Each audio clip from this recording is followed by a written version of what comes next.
السلام علیکم۔ آج آپ لوگوں سے میں اس مہینے کے ایک اہم دن محرم یعنی محرم کے ایک اہم دن عاشورہ کے بارے میں کچھ معلومات شیئر کرنا تھا، معلومات آپ کے ساتھ شیئر کرنا تھا۔ اس دن کی بہت زیادہ تاریخی اہمیت ہے۔ اسی دن اللہ تعالیٰ نے حضرت آدم علیہ السلام کی توبہ قبول فرمائی۔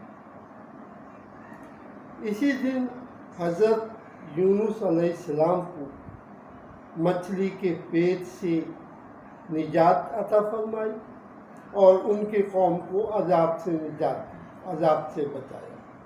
اسی دن حضرت عیسیٰ علیہ السلام کی پیدائش ہوئی اور اسی دن حضرت موسیٰ علیہ السلام کو فرعون کی ظلم و ستم سے نجات عطا کی گئی۔ فرعون حضرت موسیٰ اور ان کی قوم کو، اور فرعون کو دریا میں غرق کر دیا گیا۔ اسی دن حضرت ابراہیم پر جو ان کو آگ میں ڈالا گیا تھا، اس آگ کو ٹھنڈا کر دیا گیا، اسے گلزار بنا دیا گیا اور حضرت ابراہیم علیہ السلام کو خلیل اللہ بنایا گیا۔ اسی دن کہتے ہیں کہ اسی دن پہلے بار آسمان سے بارش نازل ہوئی اور اس کی بہت زیادہ اہمیت ہے۔ اور حضور کی شادی حضور صلی اللہ علیہ وسلم کی شادی حضرت خدیجہ رضی اللہ تعالیٰ سے اسی دن۔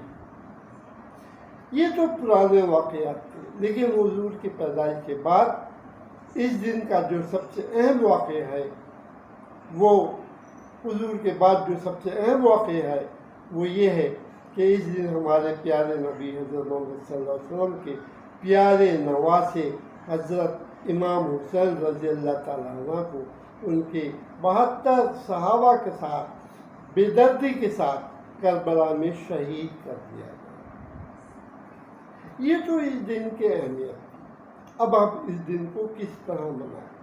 مختلف فرقے اس دن کو مختلف طریقے سے مناتے ہیں، لیکن یہ آپس کے چھوٹے چھوٹے تفریقات جو ہیں ہم کو ایک دوسرے سے بالکل جدا نہیں کر دینا چاہیے۔ ہمیں ایک دوسرے کو کافر یا مشرک یا یہ نہیں کہنا چاہیے۔ یہ اپنے اپنے طریقے ہیں، اپنے اپنے عقائد ہیں۔ کوئی اس بنیاد پر مسلمانیت سے یا اسلام سے خارج نہیں ہو جاتا کہ اس کے عمل کا طریقہ کیا ہے۔ ہم سب لوگ مسلمان ہیں اور اپنی سمجھ کے مطابق، اپنی عقل کے مطابق اس دن کو مناتے ہیں۔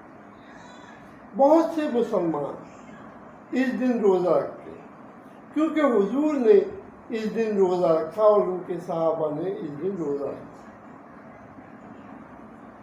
نبوت سے پہلے مکہ معظمہ میں حضور پاک اس دن روزہ رکھتے تھے اور وہ تمام عرب روزہ رکھتے تھے اور خانہ کعبہ پہ نیا غلاف چڑھاتے تھے۔ شاید یہ روزہ ان میں حضرت ابراہیم کی زمانے سے چلا آ رہا تھا یا اس کی سنت کے طور پہ وہ روزہ رکھتے تھے۔ حضور بھی روزہ رکھتے تھے اور اس کے جب وہ مدینہ منورہ تشریف لائے تو انہوں نے دیکھا کہ یہودی اس دن روزہ رکھتے ہیں۔ تو انہوں نے پوچھا کہ آپ وہ کس لیے روزہ رکھتے ہیں؟ تو انہوں نے بتایا کہ اس دن ہمارے نبی موسیٰ علیہ السلام کو فرعون سے نجات دی گئی تھی، اس لیے فرعون کو سے نجات دی گئی تھی، اس لیے ہم اس خوشی میں روزہ رکھتے ہیں۔ تو حضور صلی اللہ علیہ وسلم نے فرمایا کہ حضرت موسیٰ تم لوگوں سے زیادہ مجھ سے قریب ہیں اور میرے دینی بھائی، اس لیے ہم بھی اس دن روزہ رکھیں گے۔ لیکن وہ یہودیوں سے مشابہت نہ کرنے کی وجہ سے انہوں نے کہا کہ 9 یا 10 یا 10 یا 11 محرم کا روزہ رکھنا زیادہ افضل ہے۔ بہرحال یہ روزہ فرض نہیں، رمضان سے پہلے تو یہ روزہ فرض تھا، لیکن اب یہ روزہ فرض نہیں ہے۔ لیکن اس دن کی بہت اہمیت ہے اور اس روزے سے جو ہے وہ ایک سال کے گناہ، پچھلے سال کے گناہ جو ہے وہ معاف ہو جاتے ہیں۔ تو ہم میں جس میں سے توفیق ہو، جس کو ہدایت ہو، وہ روزہ رکھے 9، 10 یا 10، 11 محرم کا، اور جو کوئی بیماری کی وجہ سے اگر 2 دن نہیں روزہ رکھ سکتا ہے یا کوئی مجبوری ہے تو 1 دن بھی روزہ رکھ سکتا ہے۔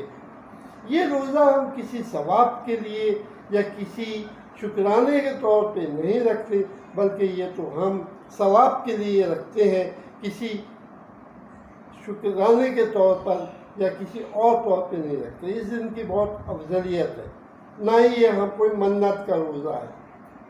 تو بہرحال روزہ رکھنے کے علاوہ بھی اور دوسرے بہت سارے اعمال ہیں جن کے بارے میں یہ کہا جاتا ہے کہ اگر آپ اس دن، بہت ساری احادیثیں ہیں کہ اس دن آپ اپنے گھر والوں پر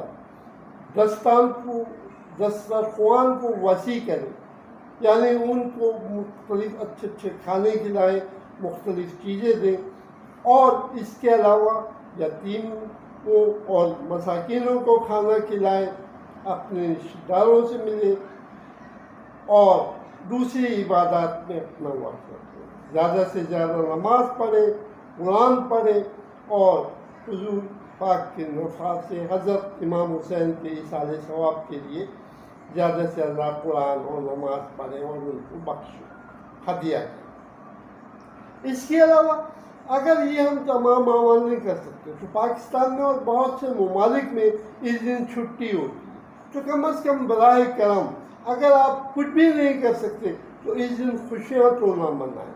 یہ کوئی پکنک یا خوشیاں منانے کا دن نہیں۔ اگر آپ کچھ بھی نہیں کر سکتے تو کچھ نفل اور کچھ قرآن پاک کی تلاوت میں اپنا دن گزاریں، اور کسی طرح بیہودہ رسومات یا میوزک سننا یا خوشیاں منانا یا پکنک منانا میرے نزدیک اس دن جائز نہیں ہے۔ بہرحال یہ ایک شوق کا دن ہے اور ایک متبرک دن ہے، اس لیے ہم لوگوں کو چاہیے کہ ہم ایسے اعمال سے گریز کریں جو اللہ کے ناپسندیدہ ہوں۔ اللہ حافظ، فی امان اللہ۔ میرا آج دل چاہا کہ میں آپ سے کچھ اپنی معلومات، اپنے علم کے متعلق معلومات شیئر کروں۔ اللہ تعالیٰ ہم سب کا حامی و ناصر ہو اور ہمیں دین دنیا دونوں کی بھلائی عطا فرمائے، آمین ثم آمین۔ وعلیکم السلام ورحمۃ اللہ۔